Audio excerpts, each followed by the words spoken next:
नमस्कार, आप देख रहे हैं pulse India 24 news. Madhya Pradesh की बहुत बड़ी खबर आ रही है। मध्य प्रदेश के इंदौर से जुड़ी एक बड़ी और अहम खबर। भारत को इस बार ब्रिक्स की अध्यक्षता मिली है और इसी के तहत इंदौर में आयोजित होगी ब्रिक्स कृषि समूह की अहम बैठक। इस बैठक में 21 से अधिक देशों के कृषि मंत्री और वरिष्ठ अधिकारी शामिल होंगे, जो वैश्विक कृषि, खाद्य सुरक्षा और आधुनिक तकनीकों पर मंथन करेंगे।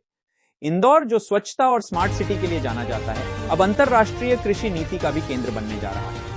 मुख्यमंत्री मोहन यादव तथा केंद्रीय कृषि मंत्री शिवराज सिंह चौहान ने इस आयोजन को मध्य प्रदेश के लिए गौरव का विषय बताया है। उन्होंने कहा कि यह अवसर प्रदेश के किसानों और कृषि क्षेत्र को वैश्विक पहचान दिलाने में अहम भूमिका निभाएगा। मुख्यमंत्री ने कहा, मध्य प्रदेश को यह जिम्मेदारी मिलना हमारे लिए गर्व की बात है। इससे कृषि क्षेत्र को नई दिशा मिलेगी। गौरतलब है कि प्रदेश सरकार इस वर्ष कृषक कल्याण वर्ष मना रही है। ऐसे में ब्रिक्स कृषि समूह की यह बैठक राज्य के कृषि विकास को नई गति दे सकती है, जहां अब कृषि कूटनीति के जरिए मध्य प्रदेश अंतरराष्ट्रीय मंच पर अपनी नई पहचान बनाने जा रहा है। और खबरों के लिए हमारे साथ बने रहिए पल्स इंडिया 24 न्यूज, धड़कन हिंदुस्तान की। आज एक कार्यक्रम की तैयारी की बैठक मुख्यमंत्री जी की के मार्गदर्शन में हम लोगों ने की है।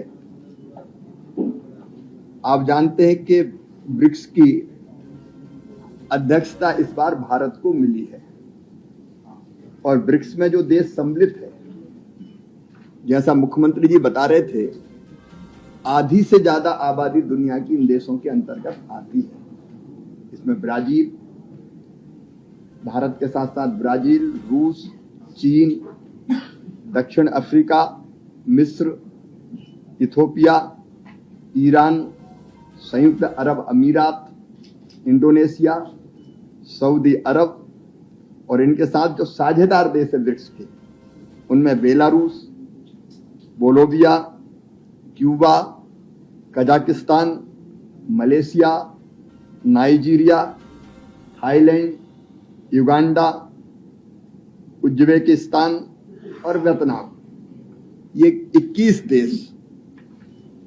इनकी जो कृषि समूह है, वो बैठक इंदौर में संपन्न होने वाली है। कुल मिला के ब्रिक्स की अध्यक्षता भारत इस बार कर रहा है, तो माननीय प्रधानमंत्री जी की अध्यक्षता में दिल्ली में ओवरऑल बैठक होगी।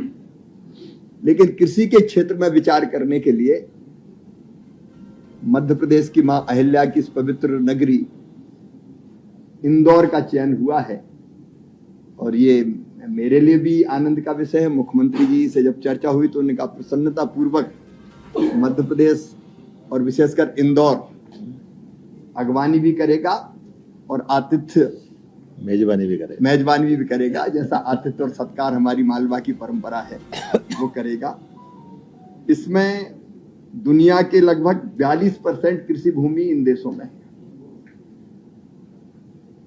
68% किसान दुनिया के इन देशों में, 68%, और पूरी दुनिया में अनाज उत्पादन में इन देशों का योगदान है 45%। तो कुल मिला के आधी दुनिया इंदौर में होगी। ये कार्यक्रम जो संपन्न होने वाला है, की तरफ से माननीय यशस्वी कृषि मंत्री और माननीय प्रधानमंत्री श्रीमान नरेंद्र मोदी जी के नेतृत्व में ब्रिक्स का जो महत्व स्थापित हुआ, वो सबके सामने है। ऐसे में सौभाग्य की बात है कि मध्य प्रदेश से आप कृषि मंत्री होने के कारण से हमारे लिए इंदौर का ये गौरवशाली मौका मिला है, जब ब्रिक्स देशों के प्रतिनिधिगण यहाँ आकर के कृषि कल्याण वर्ष भी चल रहा है। ये सौभाग्य की बात है और कृषि मंत्री जी का ये हमारे पे अनुग्रह भी है कि हमारे आसपास के और आज देश दुनिया की आधी आबादी के करीब ये देश जितने आ रहे हैं, सबकी आबादी अगर देखी जाए तो आधी आबादी के ये मंत्री गण अपना प्रतिनिधित्व लेकर आ रहे हैं। ऐसे में किसानों की कृषि उन्नति की कई प्रकार की संभावनाओं पर, भविष्य में जलवायु परिवर्तन से लेकर कृषि पर पड़ने वाले प्रभावों को लेकर ये बड़ा आयोजन हो रहा है और मैं माननीय मंत्री जी का आभार मानूंगा, जिनके कारण से ये हमारा अपना मध्य प्रदेश का चयन हुआ और इंदौर को इसको मौका मिल रहा है।